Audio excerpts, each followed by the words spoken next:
Sona is hopeful that he will make some new friends, but when he sets out to explore his new neighborhood, he gets an unpleasant shock. Section 1. A mother camel and her young son. Sona were slowly walking along in the desert. It was a very hot day.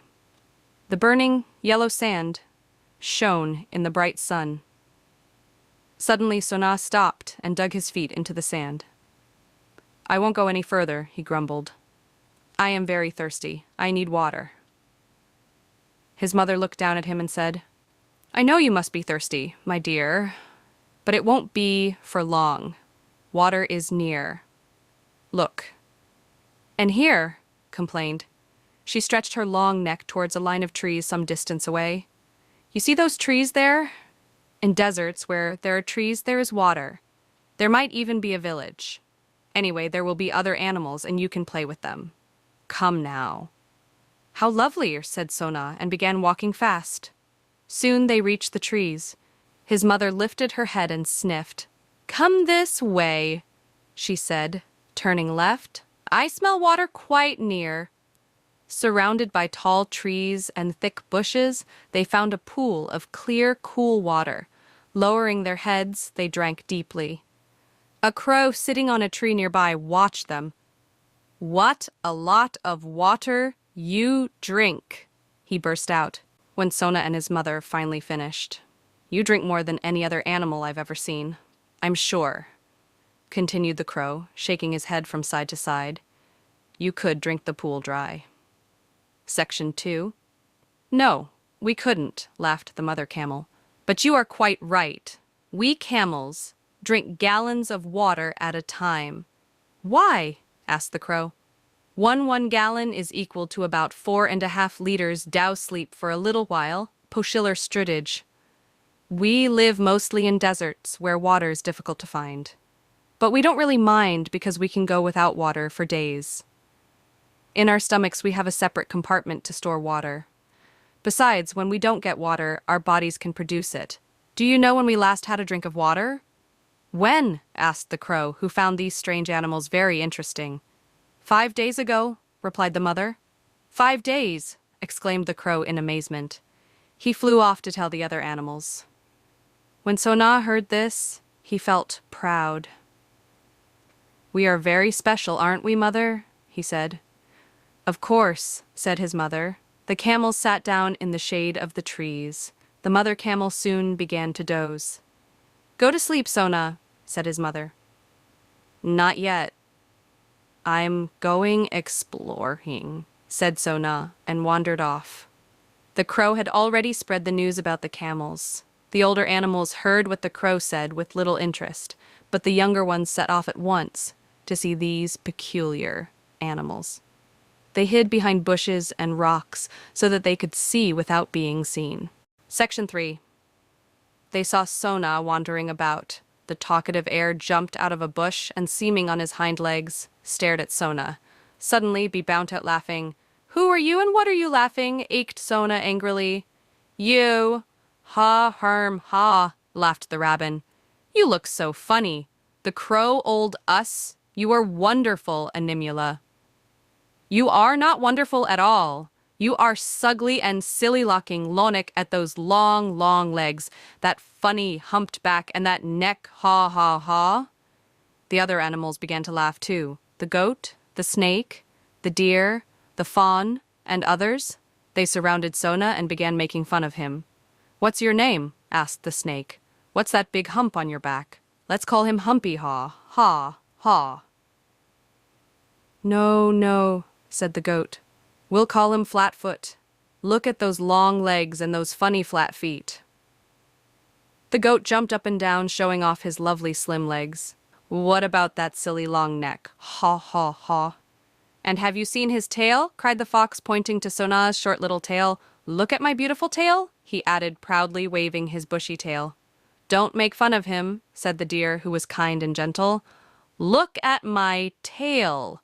It is just as small." Poor Sona did not know what to say. Feeling very hurt and angry, he ran to his mother. All the way back, he could hear their laughter. Sona's Adventures 2. Sona is sad and hurt by the other animal's words. His mother helps him to see himself differently, and when he starts to believe in himself, the other animals see it too. Section 1. When Sona saw his mother, he burst into tears. "What's the matter?" his mother asked. More tears rolled down Sona's cheeks. "I don't like the animals. They are horrid. They made fun of me and called me names. I'll never play with them." He cried and told his mother all that had happened. "Come now, don't cry," said his mother. "They laugh at you because they are silly. They don't know why we have humps. If they did, they would want to have humps too. Why, they'd even want to have our flat feet." "But they are not nice. Why do we have them?" His mother said, "You remember what I said about the way we store water? The hump is where we store fat. When we get nothing to eat for days, this fat is our store of food." "How?" asked Sona. "When we eat," replied his mother, "part of our food turns into fat and collects in our humps. When we find little or no food for days in the desert, this fat stops us from getting weak. With hangen, it gives us the strength to walk on till we come to an oasis like this one, where there is food and wares. Section 2. "And what about our long legs and flat fear?" asked Sona. "They are very useful," said his mother. "With our long legs we can walk fast. If our feet were not round and flat, they would sink deep into the sand and get stuck. If other animals knew this, they would envy us." "The would be our sorvistis as much as harm, and our long necks. What use are they?" asked Sona, feeling much happier. "We have very long legs, so we have to have a long neck," replied his mother. "Otherwise, how could we reach anything on the ground? Our long necks also help us to reach leaves on tall trees and see fat far away. Our humps, our long legs, our flat feet, and our long necks are all of great use to us. You should be proud of them." Sona was now very happy. He ate up all the fresh green leaves his mother had plucked for him. Then he fell asleep. The next day he set off again. The rabbit, the fox, the snake, and the goat were playing. Sona did not even care to look at them. Head held high, he went his way. "Let's follow him," said the fox. They followed him, laughing and making fun of him. Sona paid no attention. He kept on walking. Section 3. A fig tree grew at the edge of a pool. Its big ripe fruit was very tempting. Sona lifted his head, pulled down a few figs and tasted them. They tasted as nice as they looked. Soon Sona was eating. The others watched him. All of them wanted to eat the fruit, but the branches were too high. "Do you think he will give us some if we ask him nicely?" asked the deer. "I'm not going to ask him," said the goat proudly. "I'll get some for us. You know I can climb anything." Standing on his hind legs, the goat put his forelegs on the tree and stretched his neck to reach a branch. He stretched and stretched, lost his balance and splash. He fell into the pool. "Help! Help!" he cried. All his friends ran to the edge of the pool, but none of them could help him. They were all too small to get him out of the water. They turned to Sona. "Oh, please help him," they all cried together. "You are so big." Sona quickly waded into the pool. "Get on my back," he said, and lowered himself. The goat climbed on his back gratefully. Sona carried him safely to the edge. "Thank you, that was very kind of you. I am sorry I made fun of you. Let's be friends," said the goat.